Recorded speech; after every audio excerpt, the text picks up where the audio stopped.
Boa tarde a todos. Quero agradecer ao convite do meu amigo Dr. Paulo Paim e quero dizer que é uma honra estar aqui nesse evento, né, e também parabenizar ao Paulo e toda a comissão organizadora e as pessoas envolvidas, né, nessa nova linha de frente da medicina brasileira, que é a medicina hospitalar.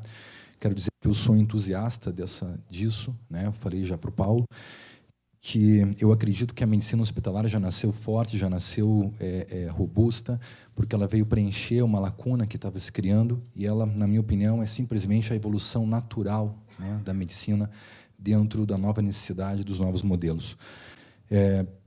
Coube a mim, então, falar sobre anticoagulação no paciente oncológico. Eu sou cirurgião oncologista de formação, trabalho junto com o Paulo, né, no Hospital São Vicente, e eu acho esse um tema de extrema relevância para um evento como esse.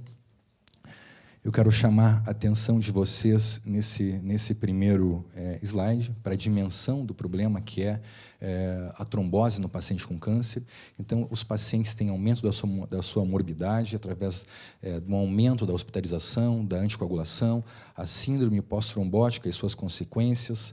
Os pacientes morrem mais quando apresentam eventos tromboembólicos, tem um risco aumentado para TVP recorrente, complicações hemorrágicas, atraso no tratamento. Muitas vezes o paciente vai fazer a cirurgia, faz uma TVP, uma embolia pulmonar, deixa de fazer a cirurgia, ou esse paciente está em quimioterapia, faz uma TVP, atrasa a quimioterapia, e o câncer ele é implacável. Ele não espera e o paciente, às vezes, perde a chance de tratar e perde a chance até de cura por causa de um evento tromboembólico venoso.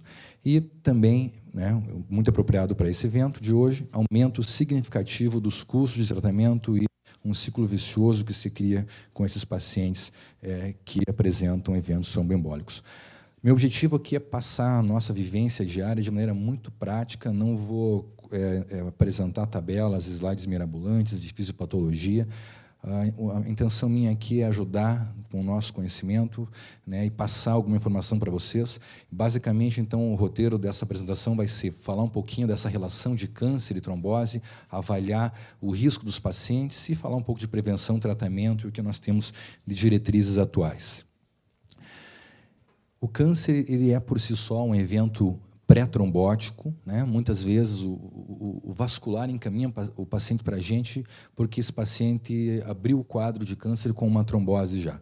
Então, existe uma relação muito forte do câncer com trombose. Eventos vasculares eles podem ocorrer mesmo antes do diagnóstico de câncer e podem ser agravados pelo início da terapêutica. É a segunda causa de morte em pacientes com câncer e isso está associado a uma piora significativa da sobrevida. Os mecanismos de coagulação eles são muito relacionados à carcinogênese e à progressão tumoral.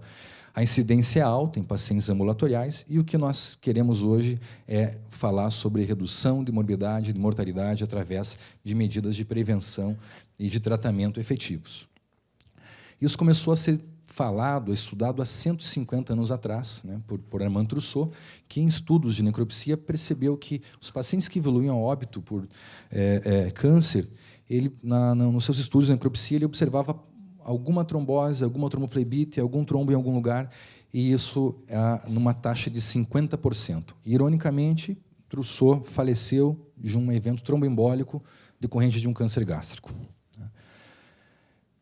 Todo mundo conhece a tríade de Virchow, mas como é que a gente vai adaptar isso ao paciente com câncer? Então, no paciente com câncer, a estase venosa ela acontece por imobilização, compressão extrínseca dos vasos pelo tumor, a hipercoagulabilidade acontece por produção de procoagulantes pelo tumor e macrófagos, citocinas inflamatórias, e a lesão vascular ela ocorre pela invasão tumoral direta ou pelo próprio quimioterápico, que tem efeito vesicante no endotélio vascular, catéteres de quimioterapia e uso de terapia antiangiogênica em câncer.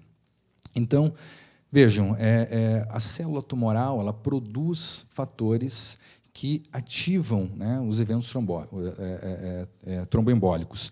Eu costumo dizer que o câncer faz jus ao seu título de doença maligna. É uma doença do mal mesmo, porque ela se apropria de situações normais, né, fisiológicos, para se desenvolver. Então, ela utiliza, né, o nosso sistema imunológico, o nosso sistema de controle de coagulação, aproveita isso a seu favor para a sua progressão. Então, daí a correlação muito forte de câncer e trombose. Então, a célula tumoral ela produz procoagulantes, que ativam plaquetas, fatores tissulares envolvidos na angiogênese, mas que também ativam o fator 8 e que ajudam na formação do coágulo, e citocinas, né, fator necrose tumoral, interleucinas, fator de crescimento endotelial, que também expressam o fator tissular e também entram nessa via de mecanismos tromboembólicos. 20% das tromboses venosas profundas ocorrem em pacientes com câncer. Então, é uma incidência muito alta. De todas as tromboses venosas profundas, 20% em câncer. E 10% dos diagnósticos de câncer são feitos por causa de uma trombose inicial. Então, isso é importante porque o paciente que chega no pronto-socorro interna, né, para vocês, com uma trombose, paciente de 30 anos, não tem história de trauma, não levou um chute na panturrilha, não foi uma trombose súbita. Esse paciente tem que ser investigado, esse paciente tem 10% de chance de já ter um câncer oculto. Então, esse paciente tem que ser investigado. O que a gente recomenda aqui é uma história, um exame físico bem feito, um raio-x de tórax e uma ultrassonografia de abdômen como avaliação inicial, e aí choosing wisely, né? Mais exames só se realmente a suspeita persistir, porque a chance do paciente é 10%, não é 90%. Então, não vamos sair fazendo PET-CT, colonoscopia em todo mundo que interna com trombose. Mas lembrar que se o paciente tem uma trombose interna com esse quadro, uma TVP, pensar que esse paciente pode ter um câncer e aí iniciar uma investigação racional. Esse gráfico é interessante, ele mostra a chance do paciente morrer, um paciente internado por longo tempo, qual é a chance desse paciente morrer nesse internamento? Se o paciente não tem uma doença maligna, essa é a curva. Se o paciente tem um evento tromboembólico, uma trombose venosa profunda, uma embolia pulmonar, vejam essa outra curva. O paciente com câncer, mas se nós temos câncer e um evento tromboembólico associado, veja para onde vai a curva relacionado à probabilidade de óbito num paciente que fica longo tempo internado. Da mesma maneira que a mortalidade hospitalar, o paciente que tem câncer e que faz uma trombose, dobra a chance de ele morrer, né, tanto o paciente não metastático quanto o metastático. Vamos falar um pouquinho sobre fatores de risco em pacientes com câncer. Os pacientes com câncer têm até 30% de probabilidade de ter um evento tromboembólico em algum momento. Esses fatores são relacionados ao paciente, à própria doença e ao tratamento. Em relação ao paciente, idade avançada, raça, as tromboses são mais comuns em pacientes negros e menos comuns em pacientes orientais. TVP prévia, contagem de plaquetas acima de 350 mil e comorbidades como obesidade, diabetes e hipertensão. Em relação ao câncer, o sítio primário também tem influência. Os cânceres que mais promovem trombose são os de pâncreas e estômago, seguido de linfoma, pulmão. O paciente com doença metastática tem uma chance maior e quanto maior o intervalo do diagnóstico, quanto mais tempo o paciente está tratando, maior é a chance de ele ter um evento trombótico. E fatores relacionados ao tratamento. A gente faz algo para ajudar, mas também aumenta a chance, né, de um evento adverso tromboembólico. Então, paciente que faz uma cirurgia oncológica, paciente em quimioterapia, hormonoterapia, terapia antiangiogênica, pacientes internados e pacientes portadores de catéteres venosos centrais. Então, esses são os riscos, né, que chegam a esse percentual. Esses riscos, esses fatores podem estar relacionados, mais de um fator pode estar presente, e isso, então, relaciona-se ao risco de TVP, mas como avaliar esse risco, né, para definir quais pacientes e como a gente deve abordar esses pacientes. Para pacientes internados, isso é muito fácil. A gente vai já falar sobre pacientes internados, os protocolos estão bem definidos. Mas para pacientes ambulatoriais é um problema. Os guidelines atuais, tanto da ASCO, guidelines Sociedade de Cirurgia Cardiovascular, isso não está bem definido. Então, para pacientes ambulatoriais, a gente busca um modelo que possa predizer o risco, que possa orientar a terapia. Um dos modelos mais utilizados é esse modelo Corana, para pacientes ambulatoriais, que ele leva em conta, então, a gente define um score para esse paciente, leva em conta o sítio do câncer, pâncreas e estômago ganha 2 pontos, pulmão, linfoma, câncer ginecológico, urológico ganha 1 ponto, e também ganha 1 ponto contagem de plaquetas alta, hemoglobina baixa, abaixo de 10, leucócitos acima de 11 mil e MC acima de 35. Esse score foi validado no estudo em 2010, mostrou-se bastante útil num estudo prospectivo com 800 pacientes, onde pacientes com score acima de 3, né, tinham 20%, em torno de 20% de chance de ter algum evento tromboembólico em até 6 meses. Score 2, 10%, 1, 3,8%. Então, ou seja, um paciente com câncer gástrico obeso já tem 3, esse paciente tem um risco alto de ter uma trombose venosa nos próximos 6 meses.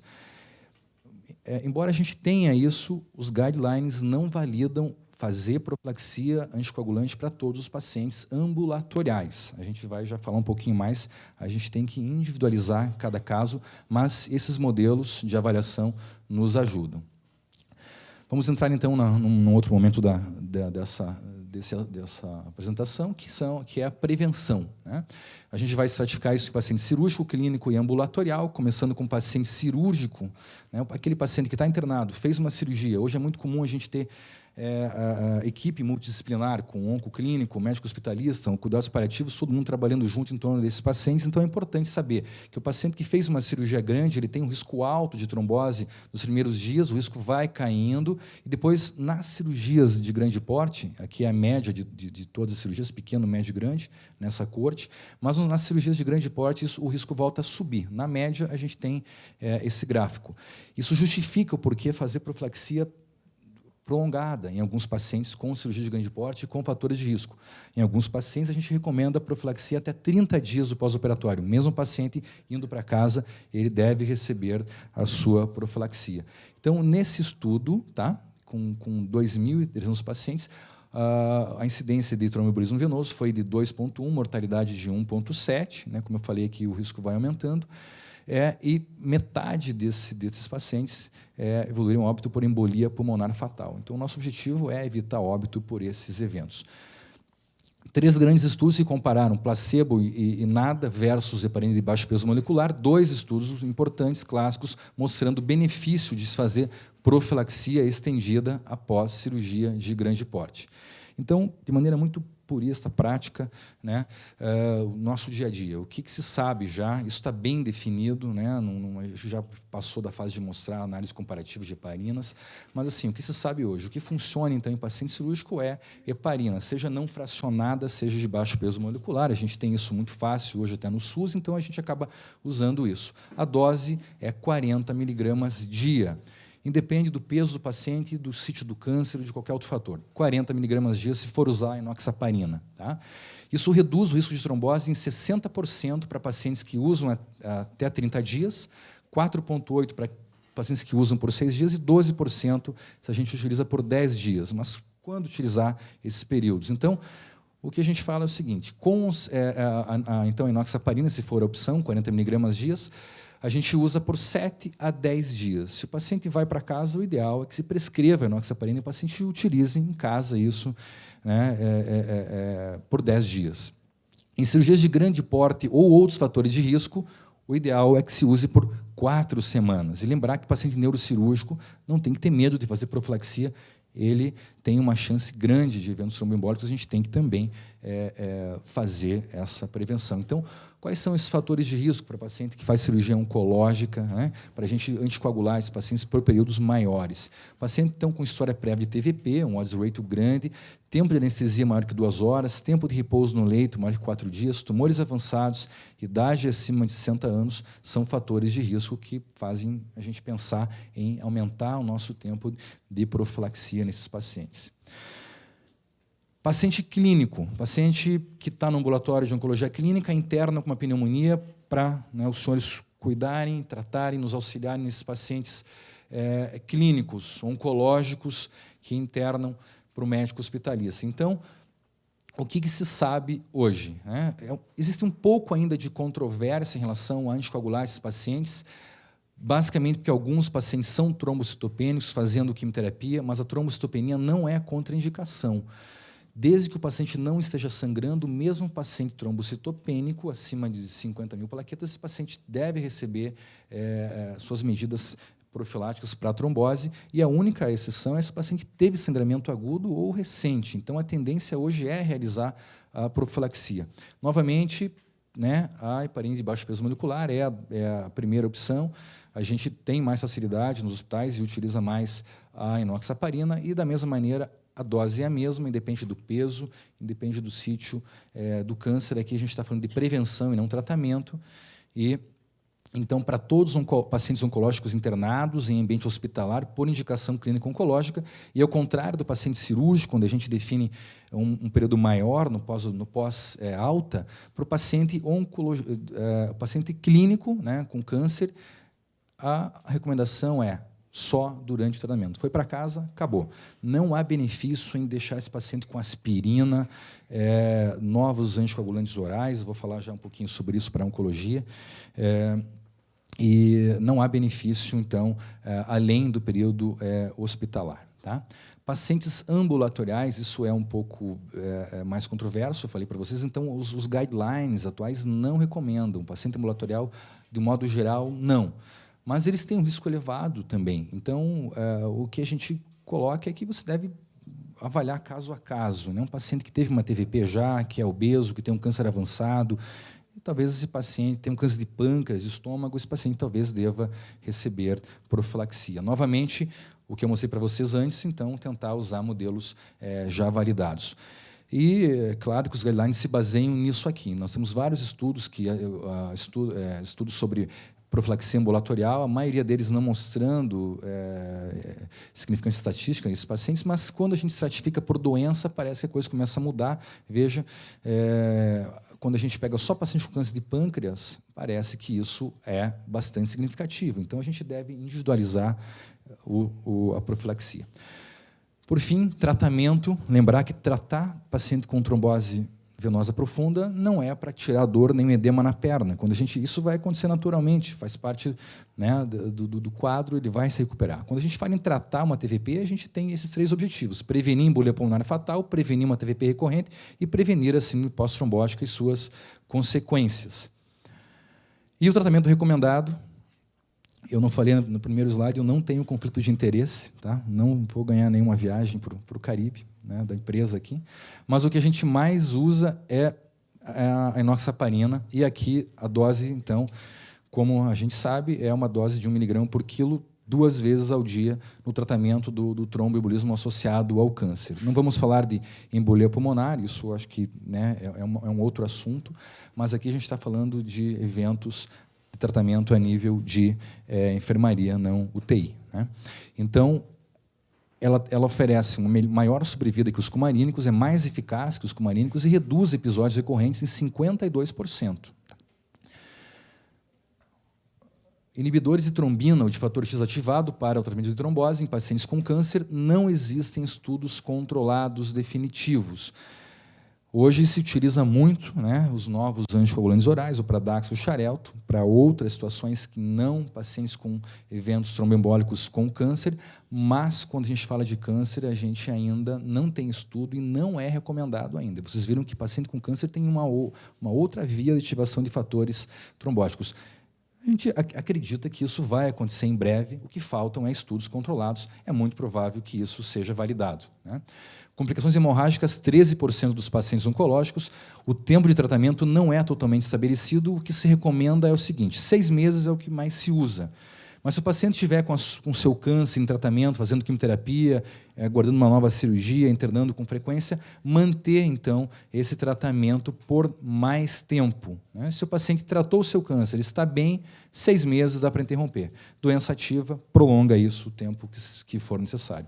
E o que a gente tem atualmente recomendado, uma revisão recente, assim, então vejam, a gente pode usar a heparina, né, não fracionada na dose habitual, a dalteparina não é muito comum, né, a enoxaparina é o que a gente mais usa, a dose que eu falei, 1 mg por quilo de peso, né, a cada 12 horas. E aí, para manter para casa isso, foi comentado antes, a gente, né, que se tivesse políticas mais efetivas de oferecer, né, heparina de baixo peso para o paciente, depois manter isso em casa por 6 meses, seria o ideal. Aqui a dalteparina, porque os estudos, como eu mostrei para vocês, prospectivos utilizaram a dalteparina, mas hoje a enoxaparina é aceita como tratamento de longo prazo. Isso tem 2 problemas. O primeiro é o custo, o segundo é o paciente aceitar ficar aplicando a sua enoxaparina a cada 12 horas em casa. Então, o que mais se utiliza é o varfarin, né? Embora embora, né, a gente considera ele uma droga baratinha e ruim, né, e muita gente prescreve, né, os novos anticoagulantes para paciente com câncer, mas, numa revisão recente, isso ainda não é recomendado. Então, enoxaparina e depois ajusta o RNI e para casa. Eventos recorrentes, então, com heparina de baixo peso molecular ocorrem até 10%, com os cumarínicos até 20%. Essa é a vantagem de usar, então, a heparina de baixo peso molecular. Maior risco em pacientes com metástases e pacientes jovens. Tá? E lembrar, então, que a TVP recorrente é um problema. O paciente que já está em uso, né, de enoxaparina ou de outra heparina de baixo peso, escalonar para a dose, né, aumentar para 20% a 25%. Se o paciente está tomando, né, o Marevan, não adianta a gente aumentar a dose, isso não vai, né, tratar, não vai melhorar o quadro, vai aumentar o risco de sangramento e, né, mesmo com o paciente com RNI elevado, ele vai continuar tendo risco de tromboses recorrentes. Então, os inibidores de vitamina K não são boas opções para TVP recorrente. E, então, o que se recomenda é substituir por heparina de baixo peso molecular. Esse é um estudo que mostra isso, que o paciente com TVP recorrente, tá, em o uso de antagonistas de vitamina K, tem um risco quase o dobro, né, de eventos recorrentes. Tá? Então, o escalonamento da dose é efetivo em pacientes com câncer. Tá? 90% responde ao escalonamento de 25% a 50% e menos de 5% apresentam sangramento. E um mito aqui para a gente colocar, não indicar filtro de veia cava. O filtro de veia cava ele não trata a hipercoagulabilidade, não reduz sintoma, pode provocar mais TVP em gangrena venosa. Não há evidência que revele que ele promova a redução da mortalidade. Quando usar? Quando o paciente tem contraindicação para o uso de terapia anticoagulante. Né? Então, vamos lá, o resumo disso que eu falei, teve paciente que tem TVP recorrente, está usando cumarínico, trocar por heparina de baixo peso. Está usando heparina de baixo peso, aumentar a dose 25%, reavaliar. E depois, o difícil é manter esse paciente com isso, pelo custo e pela dificuldade, porque é uma droga não oral. Vou colocar para vocês aqui os guidelines da ASCO, né, que é o que a gente utiliza, e sua última publicação é de 2015. Eu vou só colocar aquilo que eu achei mais interessante, mais prático. Então, pacientes hospitalizados com câncer devem receber anticoagulação profilática para tromboembolismo venoso? Sim. Doença maligna ativa, com doença aguda ou mobilidade reduzida, desde que não esteja sangrando. E deve ser considerado em paciente com doença maligna ativa sem fatores de risco. A tendência é fazer sempre, como eu falei para vocês. Controverso, pacientes internados para procedimentos menores, curtos períodos de quimioterapia infusional ou em transplante, né, de medula óssea. A outra pergunta, pacientes ambulatoriais. De rotina, não avaliar cada caso, conforme a gente já comentou. Pacientes submetidos à cirurgia, o que a ASCO recomenda? Sim, todos os pacientes com doença maligna que sofreram intervenções cirúrgicas maiores. Né? Então, aqui a gente pode usar a heparina não fracionada ou de baixo peso, iniciar a profilaxia já no pré-operatório, o paciente interna para algum preparo intestinal, alguma coisa, começa a heparina de baixo peso 12 horas antes da cirurgia. Cirurgia às 7 da manhã, faz uma dose 4 da tarde, 3 da tarde, e continua no pós-operatório. A profilaxia farmacológica e mecânica combinadas podem melhorar a eficácia, sobretudo em pacientes de alto risco. Então, o uso de meia elástica, meia pneumática dinâmica, é o que a gente utiliza. A tromboprofilaxia farmacológica em pacientes que sofrerão cirurgias oncológicas maiores deve ser por pelo menos 7 a 10 dias e 4 semanas naqueles pacientes de cirurgia de grande porte, abdominal e pélvica, né, com restrição de mobilidade, obesidade ou história pregressa de evento tromboembólico. E qual o melhor método de tratamento para pacientes com câncer, né, e trombose estabelecida, visando prevenir recorrência? Então, o que a ASCO coloca? Né, o uso de heparina de baixo peso molecular é preferencial sobre as não fracionadas para os 5 a 10 primeiros dias. E depois, né, e também, né, para o paciente com câncer que foi recentemente diagnosticado com um tromboembolismo e que não tem distúrbio renal severo. Tá? E para casa, então, preferencialmente manter esse paciente com baixo peso, né, no Brasil isso é difícil, ou então, né, se nós não temos outra opção, né, aí vai, né, os cumarínicos. Anticoagulação com baixo peso molecular, né, ou com cumarínicos, além de 6 meses iniciais, podem ser considerados para pacientes selecionados com câncer ativo, como aqueles com doença metastática ou que estão tratando com quimioterapia. Filtro de veia cava apenas nos pacientes com contraindicações para anticoagulação.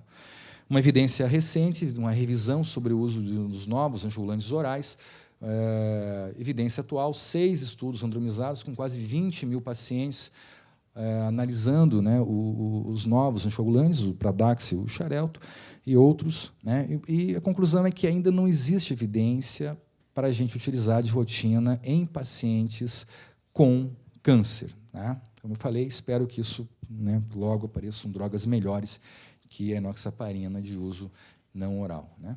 Então, para a gente encerrar, algumas considerações finais. Então, novamente, né, choosing wisely, né, selecione pacientes que vão se beneficiar de profilaxia prolongada após a cirurgia oncológica, aqueles pacientes que têm fatores de risco, como eu falei. Profilaxia em pacientes internados é prioridade, pacientes com câncer que internam por algum outro motivo, para tratar uma neutropenia, uma complicação infecciosa da quimioterapia. O uso de novos anticoagulantes orais, como o dabigatran e o rivaroxaban, para tratamento tanto para prevenir como para tratar, ainda não é recomendado nesse momento. Utilizar algum modelo de estimativa de risco para pacientes ambulatoriais e a heparina de baixo peso molecular é a melhor opção terapêutica na profilaxia e tratamento. Agradeço a atenção, parabenizo mais uma vez a comissão organizadora. Obrigado.